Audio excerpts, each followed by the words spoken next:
بسم اللہ الرحمن الرحیم۔ السلام علیکم معزز ناظرین کرام۔ نکاح ایک سماجی اعلان ہوتا ہے کہ فلاں لڑکا اور لڑکی آج سے رشتہ ازدواج میں منسلک ہو رہے ہیں۔ اس موقع پر لوگوں کا اکٹھا ہونا ایک سماجی گواہی اور خوشی میں شرکت سے زیادہ کچھ حیثیت نہیں رکھتا، لیکن اس موقع کو جس طرح سے انا، غیرت، موج میلہ، باہمی مقابلے اور دکھاوے کا باعث بنا لیا گیا ہے، یہ ایک ظلم کے مترادف ہے جس کے متاثرین صرف غربا ہیں، جن کے لیے یہ سب کچھ کرنا ممکن نہیں ہوتا، مگر سماجی لحاظ سے ایسے فضول اخراجات کا بوجھ اٹھانا ان کی مجبوری بن جاتی ہے۔ آج کی اس ویڈیو میں ہم آپ کو بتائیں گے کہ جہیز لینا کیسا ہے اور اسلام میں جہیز کے حوالے سے کیا تصور پیش کیا گیا ہے۔ حضرت علی رضی اللہ تعالیٰ عنہ کی خدمت میں ایک شخص حاضر ہوا اور عرض کی، یا علی، وہ کون سی شادی ہے جس میں اللہ تعالیٰ کی لعنت برستی ہے؟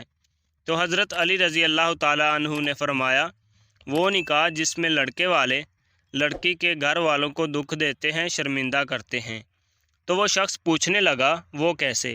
تو حضرت علی رضی اللہ تعالیٰ عنہ نے فرمایا، میں نے آپ صلی اللہ علیہ وسلم سے سنا ہے کہ زمین پر ایک ایسا زمانہ آئے گا جب نکاح کرتے وقت لڑکے والے لڑکی والوں سے دنیاوی دولت کی شرط رکھیں گے، اور اسی وجہ سے سینکڑوں عورتیں نکاح سے محروم رہ جائیں گی، اور لڑکی کے والدین نکاح کا سامان جمع کرتے کرتے مقروض ہونے لگیں گے۔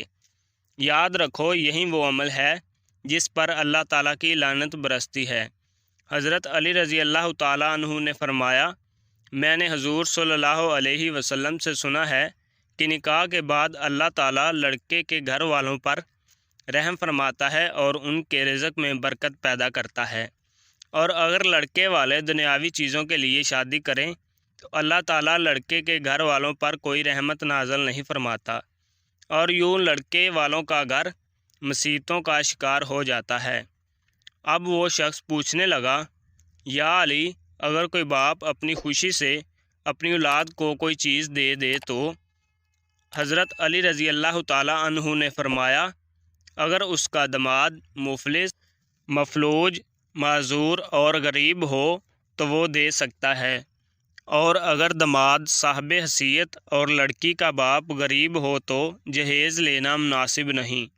ناظرین، بہت سے لوگ یہ بات نہیں جانتے کہ اسلام یہ بھی کہتا ہے کہ سادگی سے شادی کرو، صرف بچی کا نکاح پڑھا دو اور اسے رخصت کر دو، کیونکہ یہی اللہ اور اس کے رسول صلی اللہ علیہ وسلم کو پسند ہے۔ اگر آپ کو میری یہ ویڈیو پسند آئی ہو تو چینل کو لائک اور سبسکرائب ضرور کیجیے۔ شکریہ۔